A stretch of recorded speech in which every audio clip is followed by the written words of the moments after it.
මෙතන ඉන්නෝ වෙන විතරක් නෙවෙයි අද දවසේදී අපි මේ සාකච්ඡාව මේ අදහස් දැක්වීම අහගෙන ඉන්නේ මෙතනින් එහාට සමාජ මාධ්‍ය හරහා හෝ මාධ්‍ය හරහා මේ කතාව අහන ඔබ සියලු දෙනාගෙන් පුංචි ප්‍රශ්නයක් අහන්න මට ඒ තමයි මෙතන මේ ශාලාව පිටිපස්සේ මේ තියෙන බෝඩ් එකේ තියෙන සරල පාට තුනක් තියෙනවා මේකේ උඩ මේක විතරක් ගත්තොත් මම ඔබෙන් අහනවා ඔබට මොකද හිතෙන්නේ?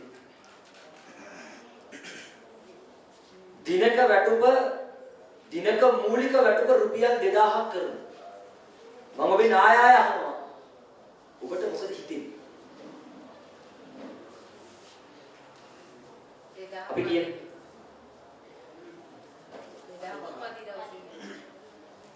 ඔව් මේ වගේ සරල පාටයක් තියාගෙන මේ රටේ ජන කොට්ටාශයක් සටන් කරනවා කියන එක පෞගේ ඉතිහාසෙක මේ රට පාලනය කරපු සියලු දෙනා ලැජ්ජාවටපත් වෙන්න ඕන කාරණයක්. අපි තාම ඉල්ලන්නේ 2000යි.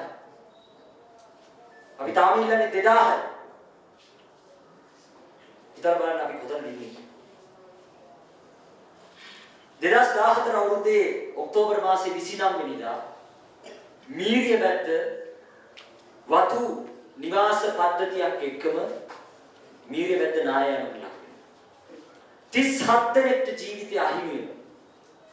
75කට විතරයි අදටත් නිවාස හම්බෙලා තියෙන්නේ සටන් කරාට පස්සේ. පවුල් 135 මේ මොහොතේ ඉන්නේ දැනටත් අවදානම් සහගත කලාපේ. පවුල් 135 37ක් ඝාතනය වෙච්ච එක ඝාතනයක්. ඒක නිකන් ස්වභාවික විපතක් සිද්ධ වෙලා වෙච්ච මරණයක් නෙවෙයි. 37 දෙනෙක් ඝාතනය වෙච්ච තැනක පවුල් 135 මේ මොහොතේ අනාරක්ෂිතව ජීවිතය ගත කරනවා. කවුද මේ මිනිස්සු? අද අපි මේ පාගමනට මේ වැඩසටහනට සම්බන්ධ වෙන්න එද්දී එනෝරලිය මාර්ගයේ පසු කරගෙන එද්දී අපිට දකින්න හම්බෙන දර්ශන බොහොම සුන්දර දර්ශන. පරිසර පද්ධතිය හරිම සෞම්‍යයි. එක යායට තියෙන්නේ තේවත්. මේක බැලුවම හරිම ලස්සනයි. අද උදේ පාන්දර අපි එද්දී මේ සීතල අපිට දරා ගන්න බැරි වුණාට මේ දරා ගන්න බැරි සීතලේ තේ කූඩය ඉසේ බැඳගෙන සහෝදරියෝ අම්මලා තේ දරුනේ. අර අපිට දරා ගන්න බැරි සීතල මේ පාරද පැත්තේ තියෙන බොහොම ලස්සනට බොහොම ආකර්ශනීය විදිහට හදපු කඩේකට ගියාට පස්සේ අපිට තේ කහ ටිකක් බීලා ඒ සීතල අපිට දරා ගන්න පුළුවන් විදිහේ තත්ත්වයක් හදලා තියෙනවා. ඒක ලස්සනයි. ඒ වගේම තමයි මේ කඳු මුදුන් වල කන්දේ තැන් වල වත්තේ තැන් වල අපිට පේනවා බෝඩ් ගහලා තියෙනවා. ඒ බෝඩ් වල ඉන්නවා හරි ලස්සනට hina වෙලා ඉන්න තේ කූඩේ ඔළුවේ බැඳගත්ත සහෝදරියෝ. තේ දරු නිරනායර බෝඩ් එකේ hina වෙලා ඉන්නවා. අපේ සහෝදරයෙක් ලස්සන කතාවක් කිව්වා. ඒ සහෝදරයා කිව්වා මේ බෝඩ් ඔක්කොම අයින් කරන්න. ඕන. මේවා හෙන කැතයි. එයාගේ වචන වලින්ම කියනවා නම් කිව්වේ මේවා හෙන කැතයි. මේ බෝඩ් ඔක්කොම දවසක රැයක ඇවිල්ලා කපලා දාන්න ඕන කියලා. ඔව් කියනවා. ඒ බෝඩ් වලින් බහිලා තියෙන මිනිස්සුන්ගේ ජීවිතෙත් කැතයි. ඒ බෝඩ් පරිසර පද්ධතියක් විතරක් නෙවෙයි කැත කරලා තියෙන්නේ. ඒ බෝඩ් ගහලා තියෙන්නේ මේ මිනිස්සුන්ගේ ජීවිත හූරගෙන යන කම්පැනි. ඒ කම්පැනි වලට බැරි වෙලා තියෙනවා. ඒ මිනිස්සුන්ගේ ජීවිත ලස්සන කරන්න. උන්ගේ ජීවිත ලස්සන කරගෙන තව වෙලද දැන්නීම් උදාලා තියෙනවා. අර හූරගෙන කාපු මිනිහගේ ජීවිතය Tamange වෙලද දැන්නීමකට පාවිච්චි කරනවා. වත්තේ හොඳම තේදරු නිරන්දිය තෝරනවා. ඒවා කීන ස්වාර්ථාපතන අරගෙන යනවා කියලා අපේ රට ඇමතිවරු සතුටු වෙනවා. හැබැයි අර මිනිස්සුන්ගේ ජීවිත අන්තිම කැතයි. අපි මේ කවුරු ගැනද කතා කරන්නේ? කවුරු ගැනද අද දවසේ අපි මේ කතා කරන්නේ? අපි කතා කරන්නේ ලංකාවට වැඩිම අපනයන ආදායමක් ගෙනලා දෙන එක රස්සාවක මූලිකම වැඩේ කරන ප්‍රධානම වැඩේ කරන මිනිස්සු ගැන අපි කතා කරන්නේ. ඒ මිනිස්සු මීට අවුරුදු 200කට කලින් ඉන්දියාවේ ඉඳලා මන්නාර මහරහා ලංකාවට ගෙනාවේ ලංකාවේ ඇතුලේ වුණ මෙහෙට ගෙනාවේ පයින් මිනිස්සු දහස් ගණක් මරුණා. අවුරුදු 200කට පස්සේ අපි මොකද්ද කතා කරන්නේ?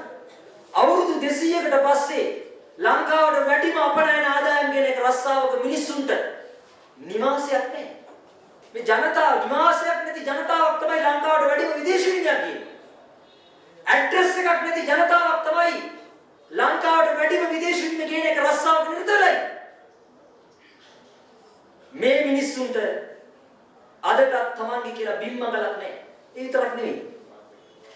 2024 අවුරුද්දේදී පාර්ලිමේන්තුවේ විශේෂ කාර්ය සභාවක් පත් කරා. මේ කාර්ය සභාවේ වාර්තාව 2024 අවුරුද්දේ මම හිතන්නේ ඔක්තෝබර් මාසෙම පාර්ලිමේන්තුවට ඉදිරිපත් කරලා තියෙනවා. මේ වාර්තාවට අනුව මේ වාර්තාව හතර තිබුණේ ලංකාවේ ළමයින්ගේ මන්දපෝෂණ තත්ත්වයන් සෞඛ්‍ය තත්ත්වයන් සම්බන්ධයෙන් හොයන්න පත් කරපු විශේෂ කාර්ය සභාව වාර්තාව. මේ කාර්ය සභාව වාර්තාවට අනුව වැඩිම අඩුබර සහිත දරුවන් ඉන්න දිස්ත්‍රික්කය තමයි නුවරඑළිය දිස්ත්‍රික්කය. ඔබ ජීවත් වෙන මේ රටට වැඩිම විදේශ විනිමයක් හොයලා දෙන රස්සාවක මිනිස්සු ජීවත් වෙන දිස්ත්‍රික්කය තමයි අඩුම බර තියෙන දරුවන් ඉන්න දිස්ත්‍රික්කය බවට පත් වෙනවා. මහ බැංකුවේ නිකුත් කරන වාර්තාවල තියෙනවා පාසල් නොයන දරුවන් වැඩියෙන් ඉන්නේ වතුකරේ. නාගරික ප්‍රදේශ, අර්ධ නාගරික ප්‍රදේශ, ග්‍රාමීය ප්‍රදේශ, වතු ප්‍රදේශ කියලා බෙදලා මේ සංඛ්‍යා ලේඛන දාලා තිනවා. වැඩිම පාසල් නොයන දරුවන් ඉන්නේ වතුකරේ. ඒ වගේම තමයි ගෙදරක කුටුම්බයක අඩුම ආදායම් හම්බෙන්නේ වතුකරේ ගෙදරක. ඒ විතරක් නෙවෙයි අනාරක්ෂිත ජල සැපයුම් වැඩිපුරම තියෙන වතුකරේ. කවුද මේ මිනිස්සු? ලංකාවට වැඩිම අපනයන ආදායම් ගෙන එක රස්සාවක් කරන මිනිස්සු. ඒ විතරක් නෙවෙයි බල ශක්තිය ගෙදර පාවිච්චි කරන බල ශක්ති ප්‍රභවය වැඩියෙන්ම දර පාවිච්චි කරන්නේ මේ වතුකරේ කියවල. කවුද මේ මිනිස්සු?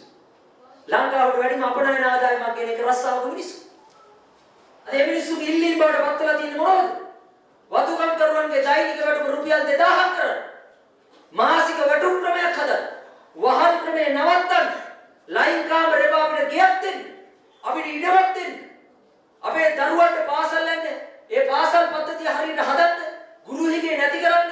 අපේ දරුවන්ට විද්‍යාව ගණිතය උගන්වන්න අවශ්‍ය පහසුකම් ටික දෙන්න.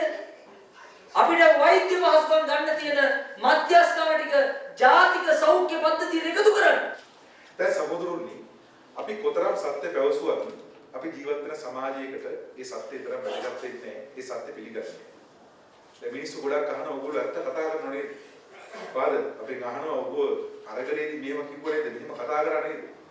එයි මේ කියන සත්‍ය මිනිස්සු පිළිගන්නේ. සාමාන්‍ය සමාජයේ සත්‍ය නෙමෙයි පිළිගන්නේ. බලය පිළිගන්නේ. බලය සහිතය කියනවා තමයි සත්‍ය වෙන්නේ. now ඔබට අපි උදා දරුවන්ට සමීප මා උදාහරණයක් කියන්න. ඔබ දැකලා ඉතින් රූපවර්ණ නාලිකාවල යනවා මේ දශක ගාන තිස්සේ කියනවා සුපර්මෑන් කියලා කාටුන් එකක්. දැකලා තියෙනවද? සුපර්මෑන්. මේ සුපර්මෑන් එකේ ඉන්න පුද්ගලයා ඉන්නේ යට ඇඳුම කලිසමට උඩින් ඇඳලා. ඒක මතකද? දැන් එයා යට ඇඳුම කලිසමට උඩින් ඇඳාම සුපර්මෑන්. දැන් ඔබ යනවා කියොත් එන්නේ. නිකන් පාරේ යන්නේ. මොකද වෙන්නේ? මිනිස්සු ගල ගහනවා. දැන් අපි එතන ගියොත් මිනිස්සු අපිට කියනවා පිස්සෙක් කියලා. මිනිස්සු ගල ගහනවා. හැබැයි ඇමරිකාවේ නැත්තම් කොහේ රටක හදන කාටුන් එකේ ඉන්න සුපිරි වීරයෙක් අන්ඩර්වෑර් එක උඩට ඇඳහම පස්සේ වීරයෙක් වෙනවා. ඒක වෙන්නේ කොහොමද? ඒක වෙන්නේ බලය මත. ඒක අපිට තේරෙන්නේ නැතු වෙන බලය නිසා. ඒ නිසා දැන් ජනාධිපති ඇවිල්ලා මේ නගර දිස්ත්‍රික්කයට ඇවිල්ලා ඔන්න අපි ඉඩම් බෙදනවා. මෙන්න ඔබේ ඉඩම් ඔප්පුව කියලා දුන්නා. මොකද්ද දුන්නේ? හිස් කොලයක් දුන්නේ. ඉඩමක් නැහැ, ඉඩමක තැනක් නැහැ, ඔප්පුවක් නැහැ, ගයක් නැහැ. ගයක් දෙන්න තෝරගත්තා කියලා ලියුමක් දුන්නා. දීලා හැබැයි අර මාධ්‍ය බලය පාවිච්චි කරන, ඒ පවර්ස් පාවිච්චි කරන අපි වතු ජනතාව වෙනුවෙන් අපේ පරම යුතුයකම ඉටු කරන්න ලෑස්තියි. අන්න අර දෘෂ්ටිවාදයේ කියන්නේ අර මතයක් ඉදිරිපත් කරන කෙනාගේ බලය කියන එක වැඩ කරන විදිය. එතකොට මිනිස්සු ඔක්කොම ගිහිල්ලා ඌව බලා වැළඳ ගන්න. සිප ගන්න. දකින්නේ දර්ශන. නේද? කඳුකර තමයි ජනයා මොකද මේ අවස්ථාවට මුහුණ දෙන්නේ තීරණය මේක දිගබල. දැන් එදා ඉඩමක් දුන්නේ දුන්නේ කොලයක්. ඒ වගේ කොළ දෙන්නේ කිව්වොත් දැන් අවුරුද්දට 2000 දෙන්නේ. දැන් දින 2000 දුන්නා. අපි හිතමු අවුරුද්දට 2000 දෙනවා. අවුරුද්දට 2000 ගාන දුන්නොත් එම කඳුකර තමයි ජනයාගේ ඉඩම් ප්‍රශ්නේ, ඉඩම් සහ නිවාස ප්‍රශ්නේ ඒ විදිහට ඉවර කරන්න අවුරුදු 132ක් යනවා. තව අවුරුදු 132ක් යනවා. හරි. එතකොට මේ ආණ්ඩුව බලයට එනකොට කිව්වා ආපු ගමන් කිව්වා රාජපක්ෂලගේ හොරු ටික ගෙවල් පිට්ටුව කියලා අරගලයේදී කීයක්ද ගත්තා කියලා කිව්වේ? කෝටි 122ක්. ඒ කියන්නේ මිලියන 1224. ඉඩමකට මේ ඉන්දියාවේ අර ඉන්න තානාපතිට පුදුම කැක්කමක් තියෙනවා. මේ එයාගේ මේ ඉඩම් බෙදනවා අර මිනිස්සු මේ ඉන්දියාවේ මිනිස්සු ඉන්නවා ගෙවල් නැතුව. ඉන්දියාවට මෙහෙන් ගිය පළවා හැරපු මිනිස්සු ඉන්නවා. අදත් ඉන්නවා අතිශය බෞද්ධ ජනතාව කඳුකර තමයි ජනයා එහෙ ගෙවල් ඉඩම් නැතුව. හරිද? ඒ ඉන්දියන් තානාපති කියනවා ඉස්සෙල්ලා මේ ප්‍රශ්නේ විසඳලා එන්න. ඒ ආදර්ශ දෙන්න. දැන් මේ ඉඩම් බෙදලා මේ උමුණායිල තියෙන මොකටද කියලා අපි දන්නවා. එයා බෙදනවා මිලියන 3.5 ගෙදරකට මේ වෙන් කරලා. මිලියන 2.5. එතකොට ඒකට අනුව ගත්තා මේ රාජපක්ෂලා අරගලයේදී හොරකම් කරපු සල්ලි වලින් ඒ සල්ලි ගන්නවා කියලා මේ ආණ්ඩුව ආවා. දැන් මේ ගොඩක් අය අහනකොට සල්ලි වන්නේ කොහොමද කියලා. ඒව ගන්නවා කියලා ආවේ. දැන් ඒක ඇඩ් එක ගියා පෙබරවාරි වලද මතකද දන්නේ. අරයා මෙච්චරක් ගත්තා කෝටි මෙච්චරක් ගත්තා ලොකුයි ගත්තා ලොකු ගියේ ගියක් තිනකොට ඒ ලොකු ගියේ තීති තව ලොකු ගියක් ගත්තා. මෙහෙම දවස් ගාන රෝට් කියනවා. දැන් හැබැයි ලොකු ගියලගේ ගෙවල් ගෙනවත් ගෙවල් වලට ගත්ත වන්දි ගෙනවත් මුකුත් කතාවක් නැහැ. ලස්සනට ඒක යටපත් වෙලා තියෙනවා. ඒ සල්ලි ටික හොයාගත්තත් ගෙවල් තව 500ක් හදන්න තිබුණා මේ රටේ කඳුකර තමිල් ජනයාට. මේක විසඳන්නේ මේ හදන්න. දැන් මේගොල්ලෝ ආවේ කොහොමද? ආවේ වාහන ටික විකුණනවා විකුණලා ගන්න සල්ලිට ඉස්කෝල හදනවා. හරිද? දැන් වෙන්නේ මොකද්ද? වාහන ටික විකුණුවා ඊට පස්සේ දැන් මේගොල්ලෝ කැප් ගේන්න හදනවා. මේ ආණ්ඩුව දැන් කැප් ගේන්න හදනවා. ඒ කැප් එක නැගලා යන්න ලෑස්තිලා ඉන්නවා. අපේ කවුද? මේ මන්ත්‍රීවරයෙක් කවුද? MPP ගේ කැම්පේන් කරලා ඉන්නේ. අම්රිකා සහෝදරී දැන් ලෑස්තිලා ඉන්නවා දතකට මැදගෙන අලුතෙන් එන කැබ් එකේ ඕගොල්ලෝගේ වත්තට එන්න ලෑස්තිලා ඉන්නවා එයා. හරි? මේ පිටුරේ උතර ගන්න මොකද වෙන්නේ කියලා. එයා ඒ වත්තට එන්න ලෑස්තිලා ඒ වාහනේ අරගෙන. හැබැයි වත්ත ඉස්කෝලේ වැහෙන්න යනවා. රටේ ඉස්කෝල 3000ක් වහනවා වහනකොට අනිවාර්යෙන් වතු තමිල් ජනයා ජීවත් වෙන කඳුකර තමිල් ජනයා ජීවත් වෙන ඉස්කෝල තමයි මේක වැඩිම මේ එනවරු අපාත්තේ. වත්ත ඉස්කෝලේ වැහෙන්න යනවා.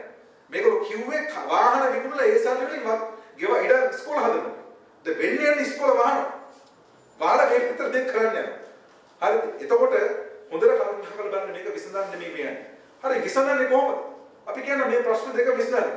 කඳුකර තමිල් ජනයාගේ ඉඩම් හා නිවාස අයිති පිළිබඳ ප්‍රශ්න විසඳන්න 1972 ආවා ඉඩම් සම්බන්ධ කමිෂන් සභාවේ පනත. මේ පනතාවේ විකන් නෙමෙයි. මේ පනතාවේ 71 අරගලේ නැගිටීමෙන් පස්සේ ඒ නැගිටීමට ආණ්ඩුව දාපු කමිෂන් එකකින් මේක ආවේ. කමිෂන් එකේ නිර්දේශයක් මේ නැගිටීමට ඉඩම් නැතිවීමේ අසහනය බලපෑවා කියලා. එතකොට ඒ කමිෂන් එකේ දීපු වාර්තාවේ එක නිර්දේශයක් තමයි කඳුකර තමිල් ජනයා දැනට පදිංචි වෙලා ඉන්න ඒ වතු ඉඩම් වල හෙක්ටයාරයක් තියෙනවා නම් අක්කරයක් තියෙනවා අක්කරෙන් 8න් එකක් ඉඩම් වල ඒ මිනිස්සුන්ට දෙන්න පදිංචි වෙන්න කියලා. 1972 මේක ආවේ. 72 ඉඳලා අද වෙනකම් මේක ක්‍රියාත්මක කරලා නැහැ. පනතේ මේක තියෙනවා. අපි කියනවා අලුතෙන් පනත සම්මත කරන්න ඕනේ NPP ආණ්ඩුව 159 පාවිච්චි කරලා මේ පනත ආපෝ ගන්න ඉස්සරහට අරගෙන මේ පනතේ බලයෙන් වතුකර සමාගම් වලට කියන්න ඉඩමේ 8 එකක් වෙන් කරන්න කියලා කඳුකර තමිල් ජනයාට වාචික සිස්ටම් ඒක කරපළ. බලගේ 159 බලයෙන් මේක කරපළ අපි ආණ්ඩුවට කියනවා.